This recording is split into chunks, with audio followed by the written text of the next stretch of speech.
Hey, it's Nikachu, and today we're going to have a wonderful conversation about one of Modern's most controversial cards for the past decade, and that is Mox Opal. One of the most common questions I'm getting these days are, Nikachu, can we unban Mox Opal? Is that possible? Wasn't it banned for the sins of Urza, Lord High Artificer? Is it possible we can unban this card? And I'm like, you have the audacity to come into my stream and ask this question, me, Nikachu, the Merfolk Master. Do you know who I am? I'm the content creator, the first one to stand up against free mana, to prove it was winning before turn 4, and was the sole problem to every artifact deck. But you know what? Sure. Let's talk about it. Let's see if Mox Opal was banned for the sins of Urza. So I'm going to go over every prominent Mox Opal deck in Modern, and in the end we'll come to a conclusion if Mox Opal was fairly banned or not. Let's start off with Affinity. Yes, Affinity was the classic artifact deck at the birth of Modern. Super fast. The idea is that they spewed out their hand of Signal Pest, Ornithopter, Steel Overseer, Arcbound Ravager as a payoff, because when there's enough damage on the board, you just have to sack everything to one particular creature, and boom, you get in for the kill. Same thing could be done with Cranial Plating. So and the point was that you spew out your hand by turns 2 and 3 thanks to the help of Mox Opal. Mox Opal gave you that extra mana to get ahead of any other deck in the metagame. I mean, if the speed limit was 60, Affinity was always going at 100. This was the best Game 1 deck in Modern. No deck had a better Game 1 win percentage than Affinity. But you really knew it had an insanely powerful Game 1 based on how quickly it obliterated you post-board if you did not have any artifact hate. So if you had artifact hate in your sideboard, you had a chance. If you didn't, you were straight dead. Back in the day, like, the single most quintessential question you ask yourself before going to a Modern tournament is, do I pack the artifact hate, or do I just hope to dodge the matchup? Because if you're up against Affinity and you're unprepared, you are getting completely smoked. So what's the point of the game if it all comes down to the sideboard cards? Was Affinity, the archetype, the problem, or was the speed of Mox Opal the problem? Next up, we have Lantern Control. This has got to go down as like maybe #1 most bullshit annoying decks to ever play of all time. And a lot of people were very apprehensive about picking up this deck because it was full of really weird, stupid cards. If there was a ban in this deck, the whole thing would be worthless. So the whole deck revolved around Lantern of Insight, which says each player plays with the top card of their library revealed, and you can sacrifice Lantern of Insight. Target player shuffles their library. But the point is, you know what's on top of everyone's deck, and then the Lantern players plays Codex Shredder and taps target player mills a card. So the point is, oh, your opponent has something good on top of their deck, oh, we're gonna mill it off. They force the opponent to draw garbage every single turn. Playing against Lantern Control is a lot like looking for something to watch on television. You'll click up and down hundreds of channels and you'll find nothing. But the thing is, this was a prison deck that actually locked you out with Ensnaring Bridge. Oh, you have something called creatures? You want to attack me? Well, that's not going to happen because the bridge says, what a silly idea. And they could find this Ensnaring Bridge insanely consistently, playing Ancient Stirrings to dig deep into their library to go get it. And of course, no one will find an answer to Ensnaring Bridge because you've got control over the top of their library. At some point, if you got the bridge and the Lantern Control Codex Shredder lock on, all you have to do is mill any card that's going to answer Ensnaring Bridge, and you basically won the game. How do they win the game? They just mill you to death. That's it. They just let you draw cards, they mill some cards at end of turn, that's it. Easy peasy. And then they just wait for you to lose. Boring as fuck to watch, boring as fuck to play against. But the key piece that made everything tick was Mox Opal. You see, if they don't have Mox Opal to spill their hand, they may have too many cards in hand to activate the Ensnaring Bridge. The only way Bridge gets online fast enough in a format that is also quite fast, as is Modern, is through Mox Opal spilling the hand, turning Ensnaring Bridge on. Otherwise, there's a lot of ways that an Ensnaring Bridge deck will still lose. I just want to bring everyone's attention to how powerful and consistent this Lantern Control deck was. It was piloted to huge monumental success by Zach Elsick, who is really the founding father of the refined Lantern Control deck. Zach Elsick found this pile of a deck list online and said, you know what, maybe that little pile, all it needs is a little bit of elbow grease and it's good to go. And then all of a sudden he's winning tournaments with it. So as you see, he got 15th place at Grand Prix Charlotte. And then 3 months later, just 3 months, at Grand Prix Oklahoma City, gets first place in the entire event. That is some bullshit consistency for a deck that was only being played by one person. Now, Lantern Control didn't actually get piloted by that many people, but whoever did ended up going super deep in events, and it was consistently a finisher in the top 8 of many GPs. Now let's go over a super cheesy deck, Cheerios. That's right, Cheerios. Some people are like, you know, you can't ban Mox Opal. You can't. What about the Cheerios players? And I'm like, oh my god, if I go to a GP, there might be one Cheerios player in that entire field. You know what? We're not going to hold back on the banning of Mox Opal for that player. But the deal was, there was this really cheesy combo deck called Cheerios. Now, why was it called Cheerios? Because it was just playing with 0 mana artifacts like Paradise Mantle, Bone Saw, specifically equipment, because the idea is cards like SRAM said that whenever you cast an aura, equipment, or vehicle spell, you draw a card. Same thing with Pure Steel Paladin, that whenever an equipment enters the battlefield under your control, you draw a card. So the whole gimmick of the deck is you get one of these creatures in play and you start drawing cards like crazy off of Paradise Mantle, off of Bone Saw, and the other 0 mana equipment. Now there comes a point where you would love to retract them, return all artifacts you control back to your hand. Each one of those equipment are 0 mana, draw a card. If you cast enough spells and draw enough of your deck, boom, you grape shot your opponent. But how the hell is this possible? It's only possible thanks to, that's right, Mox Opal. And the deal is, you can win on turn 2 with this deck. This isn't a deck that wants to go into the long game or anything like that. This is a deck that can very, very consistently wins on turn 3, sometimes can win on turn 2, because you get this extra mana off of your Opal. You cast the Opal,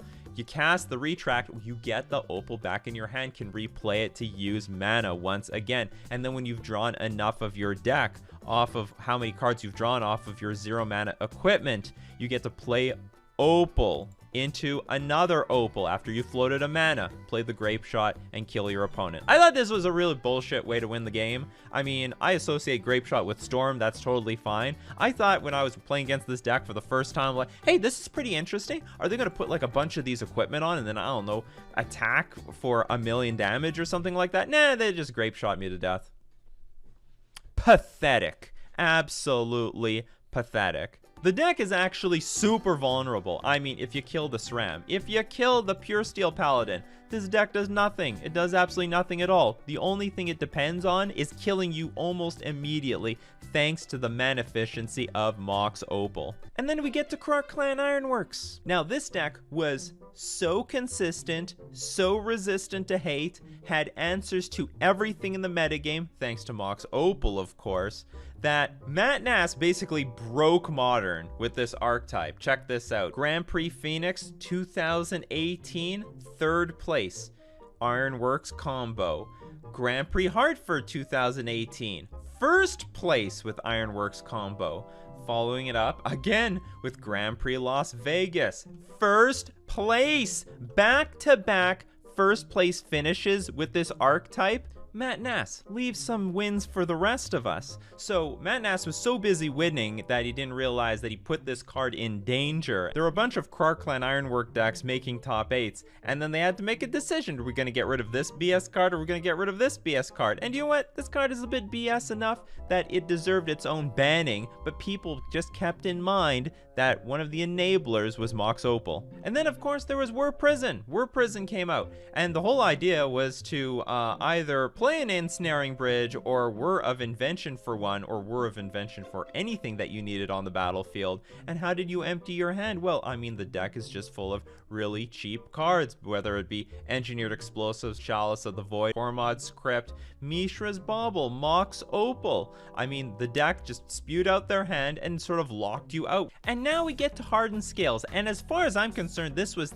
hands down the single most fairest Mox Opal deck in existence. You got your Harden Scales. If one or more +1/+1 counters would be put on a creature you control, that many +1/+1 counters are put on it instead. So I mean, if you have Harden Scales in play, you play Arcbound Worker. When the Arcbound Worker, it comes into the battlefield with 2 counters thanks to your Harden Scales. Same thing with Ravager. Every single time you sacrifice something to the Arcbound Ravager, you get double the counters, double the value, double the fun. This deck was meant to kick ass and chew bubblegum, and every player had run out of bubblegum. And what you could do is load up a Hangerback Walker, make sure that this Hangerback Walker has 1,000,000 counters on it, sacrifice the Hangerback Walker. Hangerback Walker will make 1,000,000 1/1 tokens on the battlefield. Then you sacrifice each of those to the Arcbound Ravager, and you have your choice. Do you want to sack your Ravager to a Ballista, hit your opponent for 1,000,000 damage, or sack your Ravager to an Inkmoth Nexus, hit your opponent, nice, clean, easy 10 infect. You know a Harden Scales Affinity player is going for the kill when they go into a deep trance, calculating all the possibilities. If I activate my Hangerback Walker, sacrifice to get the tokens to sacrifice to the Ravager, will my Inkmoth Nexus have enough velocity to break through the wind resistance of the... Now, I have to admit, this was not the best Mox Opal deck just because it was relying more on the counter synergy than to blurt out their hand synergy. It wasn't the fastest deck. It was a very consistent, very powerful turn 4 kill deck. Just to put into perspective how powerful Harden Scales was, I would like to show a finish it made in one of the most hostile modern events ever of all time, the Hogak meta. You look at Hogak, first place Hogak, second place Hogak, fourth place Hogak, fifth place Hogak. It's Hogak all over. The 7th place Hogak. How many Hogaks can there be in a top 8? But there is a glimmer of hope. Harden Scales, 10th place. It is possible. Hogak's a really fast deck, but Mox Opal can keep up with that speed. And that brings us to Urza. The card that everyone accused is the reason Mox Opal really got banned. But did Urza really frame Mox Opal? Was Urza really the problem? Now, Urza did have a really good time in the sun, but it was also mostly because of not only just Mox Opal, but leveraging cards like Oko Thief of Crowns, which clearly was a problem in the format, and later on Arkham's Astrolabe, also a big deal in Modern. And once they banned Opal, Oko, and then Arkham's Astrolabe, what was there left? After that, Urza saw no play. So what was it? What was the problem, Urza? Because if Urza was so strong by itself, surely this card would still be dominant even now. But instead, what happened was once you banned the problematic cards, Urza's all of a sudden a very fair creature. 4 mana for a golem. Urza still has its combo intact between Thopter Foundry and Sword of the Meek for infinite mana, infinite creatures, infinite life gain. And it's not good enough. So what's the real problem after all? And in my opinion, it's not Urza. It was Mox Opal. And I remember the entire history of Modern. When Affinity was too oppressive, people were like, you know what? That Affinity deck is a little too good. I think we need to ban cranial plating. And then when it came to Lantern Control, people were like, you know what? That Lantern deck is too good. I think they're gonna one day ban Lantern of Insight. And everyone's looking at all these other cards very specific to the archetype, but they don't want to get rid of the one card that undermines the game, that gives people a huge mana advantage. They don't want to look at Mox Opal, when in reality, that was the problem the entire time. Modern is a turn 4 format, and Mox Opal doesn't play by those rules. The Mox not only sped decks up, but gave every single artifact deck access to every color in the sideboard. Between this and Glimmer Void or various other mana fixers, it was no problem to play black, white, blue, red, and green in the sideboard. So even in the face of harsh artifact hate, they had the answer to everything. So did Mox Opal get banned for the sins of Urza? No. Fuck no. Mox Opal got banned for the sins of Mox Opal. The only people that want Mox Opal back are the people who want the free wins, to get those easy kills before the opponent could even get their game going. But that's no fun for anyone, and now that the free wins are gone, they have to play Magic. Well, I'm sorry, how you win shouldn't be based on the cards you find in your opening hand, and should be more about the decisions you make across the entire game. Well, that's all for today. Don't forget to smash the like button if you love these discussions, and I know you love my videos, that's why you keep showing up, so show your support with a subscription. Subscribe, turn the subscription button from red to gray, or Mox Amber will become the next Mox Opal.